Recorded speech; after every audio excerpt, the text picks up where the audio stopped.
IIT jam 2026 ஓட 54th question வந்து பார்க்கலாம்.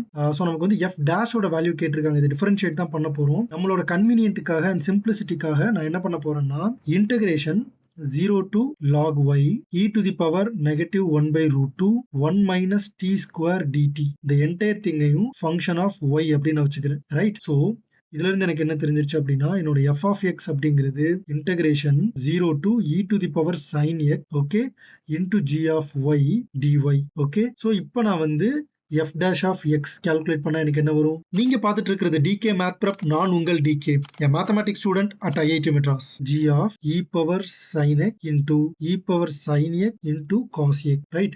So நான் என்ன பண்ணிருக்கேன்னா throughout with respect to x ஆல நான் டிஃபரன்ஷியேட் பண்ணியிருக்கிறேன். ஸோ அப்படி டிஃபரன்ஷியேட் பண்ணும்போது எனக்கு இது 0 ஆயிரும்.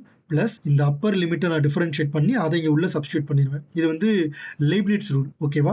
ஸோ இது உங்களுக்கு தெரியல அப்படின்னா நான் ஆல்ரெடி வந்து ஒரு கொஷின் இதை வச்சு போட்டிருக்கிறேன். ஸோ அந்த கொஷினோடைய லிங்க் வந்து நான் டிஸ்கிரிப்ஷனில் கொடுக்குறேன், செக் பண்ணி பாருங்க. இல்லை அப்படின்னா லெய்ப்னிட்ஸ்னு கமெண்ட் பண்ணுங்க, நான் லெய்ப்னிட்ஸ் ரூல் எக்ஸ்பிளைன் பண்ணி ஒரு வீடியோ வந்து மேக் பண்றேன். Okay, great. ஸோ இப்போ நான் வந்து எக்ஸுக்கு பதிலாக π/4னு போட்டால் எனக்கு என்ன வரும்? F dash of π/4 is equal to G into E to the power, அதாவது G of E to the power sine π/4 ஓட value 1/√, okay, into E to the power 1/√2 into 1/√2. Okay. So இப்போ e பவர் 1/√2 ஓட value எனக்கு வேணும். right? So g of e power 1/√2 is equal to integration 0 to log of e to the power 1/√2 e to the power 1/√2 1 minus t square dt, right? So இது வந்து integration 0 to 1/√2 e power negative 1/√2 1 minus t square dt அப்படின்னு வரும். So இதுல e power minus 1/√2 common எடுத்துடலாம், ஐ மீன் வெளியில் எடுத்துடலாம்.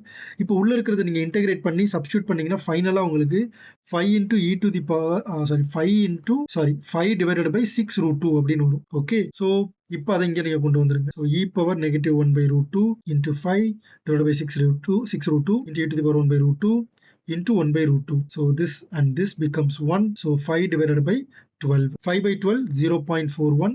So the right answer is 0.41. Thank you so much for watching this video. வேற ஏதாவது டவுட்ஸ் இருந்துச்சு அப்படின்னா கமெண்ட் செக்ஷன்ல கேளுங்க. மறக்காம இந்த வீடியோவை லைக் அண்ட் ஷேர் பண்ணிருங்க. நம்ம சேனல் DK Math Prepக்கு சப்ஸ்கிரைப் பண்ணிருங்க. அடுத்த வீடியோல பார்க்குறேன். Until then it's me DK.